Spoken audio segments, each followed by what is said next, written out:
और स्वामी जी मेरी प्रेरणा का स्रोत आप हैं। एजिंग कैपेबिलिटी मिलती है और लॉन्जिविटी।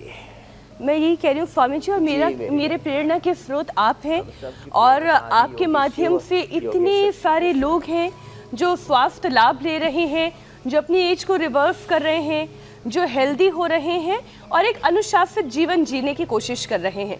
लेकिन स्वामी जी ये फंगल इन्फेक्शन जो है ना, वो किसी को अनुशासित होने नहीं देता, इम्यूनिटी बढ़ने नहीं देता। ये फंगस स्वामी जी कई बार शरीर में स्लीपर सेल की तरह ये रहता है और इंतजार करता है कि कब शरीर की इम्यूनिटी कमजोर हो तो हमला किया जाए।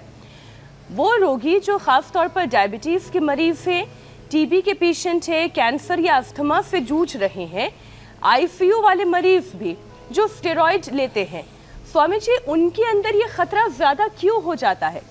और ऐसे लोगों को फिर रोज कौन कौन से अभ्यास करने चाहिए? बात पहले डायबिटीज की ही कर लेते हैं, और डायबिटीज के साथ साथ लगातार सिंथेटिक दवाएं ले रहे हैं, पेन किलर ले रहे हैं, स्टीरॉइड ले रहे हैं, बायोलॉजिकल ले रहे हैं, और जब लीवर किडनी की बीमारी से ग्रसित हो जाते हैं, और यहाँ तक कि लीवर किडनी ट्रांसप्लांट के बाद, पेसमेकर के बाद बहुत तरह के ऐसे शरीर के साथ जो थोड़ा अनवांटेड चीज़ें हम कर देते हैं ना, किसी भी ऑर्गन ट्रांसप्लांट के बाद आदमी की इम्यूनिटी बहुत कमज़ोर पड़ जाती है।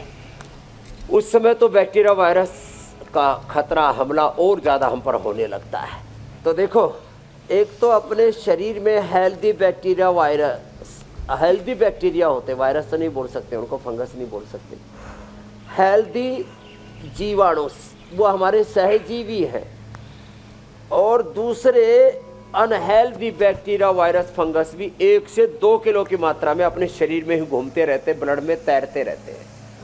उन सभी प्रकार के बैक्टीरिया, वायरस, फंगस और अलग अलग प्रकार की इन्फ्लेमेशन से बचने के 3 बड़े उपाय। एक तो सुबह उठ करके गोधन अर्क पिया करें, और आंवला, एलोवेरा, गिलोय आदि ये जूस आदि पिया करें।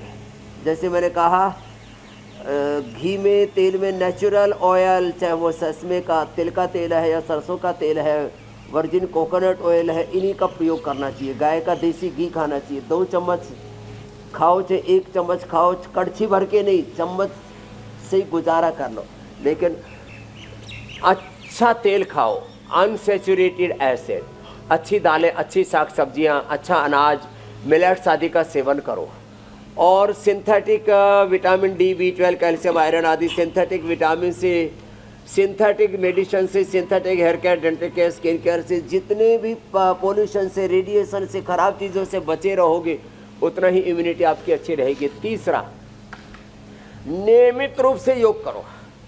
अभी देखो, लेट करके पवन मुक्तासन, उत्तान पादासन से लेकर के और सर्वांगासन, हलासन, शीर्षासन तक हम रोज एक बार ये पूरा चरण करवा ही देते हैं। योग का चरणबद्ध, क्रमबद्ध, एक सीक्वेंस के साथ अभ्यास करवा ही देते हैं। जो ये कर लेंगे, उस पर किसी भी प्रकार का बैक्टीरिया, वायरस, फंगस, इससे श्वास, दमा, कफ, कोल्ड, अस्थमा से लेकर के बहुत प्रकार के स्किन डिजीज से लेकर के, लीवर किडनी प्रॉब्लम से लेकर के, पेनक्रेटाइटिस से लेकर के, ब्रोंकाइटिस, अस्थमा से लेकर के, और टीबी से लेकर के, लो इम्यूनिटी से, कैंसर जैसे रोग होते, कैंसर, बीड़ी से, सिगरेट से, शराब से, तम्बाकू से, heavy salt intake, heavy caffeine intake, ज़्यादा रेड मीट और अलग अलग प्रकार के पोल्यूशन, रेडिएशन और जेनेटिक कारणों से भी कैंसर होता है। तो वह एक बड़ा कारण है कैंसर का, और वो कारण है लो इम्यूनिटी।